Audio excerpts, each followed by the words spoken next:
ഇന്നും നേട്ടത്തിൽ തന്നെയായിരിക്കും വ്യാപാരം തുടങ്ങുക. ആ നേട്ടം നിലനിന്നേക്കുമെന്ന് തന്നെയാണ് കരുതുന്നത്.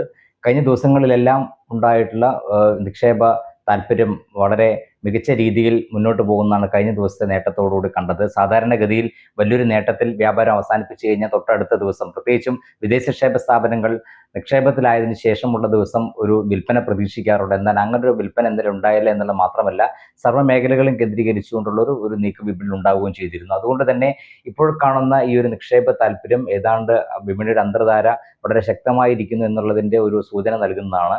അതുകൊണ്ട് തന്നെ വരും ദിവസങ്ങളിലും നിക്ഷേപ താല്പര്യം തുറന്നേക്കുമെന്ന് തന്നെയാണ് കരുതുന്നത്. നിലവിലെ സാഹചര്യത്തിൽ സാങ്കേതികമായി മുൻനിര സൂചികയായ നിഫ്റ്റിയുടെ 23,200 എന്നുള്ള നിലവാരമാണ് ഏറ്റവും പ്രധാനം. ആ ഒരു നിലവാരം കൂടി ഭേദിച്ച് വ്യാപാരം നടക്കുകയാണെങ്കിൽ തീർച്ചയായും വിപണി മുന്നോട്ട് നീങ്ങാനുള്ള സാധ്യതയുണ്ട്. ഈ ഒരാഴ്ച തന്നെ ആ ഒരു നിലവാരത്തിലേക്ക് നീങ്ങാനുള്ള എല്ലാവിധ പ്രവണതകളും കാണുന്നുമുണ്ട്.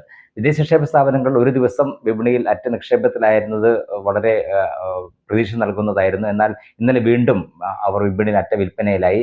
എങ്കിൽ കൂടിയും ആഭ്യന്തര നിക്ഷേപ സ്ഥാപനങ്ങളും ചെറുകിട നിക്ഷേപ സ്ഥാപനങ്ങളും വളരെ അനുകൂലമായ രീതിയിൽ വിപണിയിൽ ഇടപെടുന്നു എന്നുള്ളതിന്റെ സൂചനയാണ് ഇന്നലെ വിപണിയിൽ ഉണ്ടായിട്ടുള്ള ഒരു നിക്ഷേപ താല്പര്യം കാണിക്കുന്നത്. എന്തായാലും വരും ദിവസങ്ങളിലും സമാനമായ രീതിയിൽ നിക്ഷേപ താല്പര്യം ഉണ്ടായേക്കുമെന്ന് തന്നെയാണ് കരുതുന്നത്.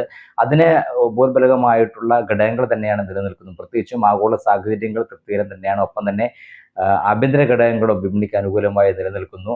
കഴിഞ്ഞ ദിവസം പുറത്തു വന്ന പണപ്പെരുപ്പ നിരക്ക് റിസർവ് ബാങ്കിന്റെ പ്രതീക്ഷിക്കുന്ന നിലവാരത്തിനും താഴേക്ക് നീങ്ങിയത് തന്നെ കാണിക്കുന്നത് അടുത്ത റിസർവ് ബാങ്കിന്റെ പണനയ അവലോകന യോഗത്തിൽ ഒരു നിരക്ക് കുറയ്ക്കൽ കൂടി ഉണ്ടാവുമെന്നുള്ളതാണ്. ഇതെല്ലാം രാജ്യത്തിന്റെ സമ്പദ് വ്യവസ്ഥയെ മെച്ചപ്പെടുത്തുന്നതിന് സഹായിക്കുകയും ചെയ്യും. എന്തായാലും വരും ദിവസങ്ങളിലും വളരെ ഉയർന്ന തോതിലെ കയറ്റിറക്കങ്ങൾ വിപണിയിൽ ഉണ്ടായേക്കാമെങ്കിൽ കൂടിയും മുന്നോട്ട് നീങ്ങുമെന്നുള്ള ഒരു സാധ്യത തന്നെയാണ് കാണുന്നത്. ഇന്നും നേട്ടത്തിൽ തന്നെയായിരിക്കും ഇവിടെ വ്യാപാരം തുടങ്ങുക.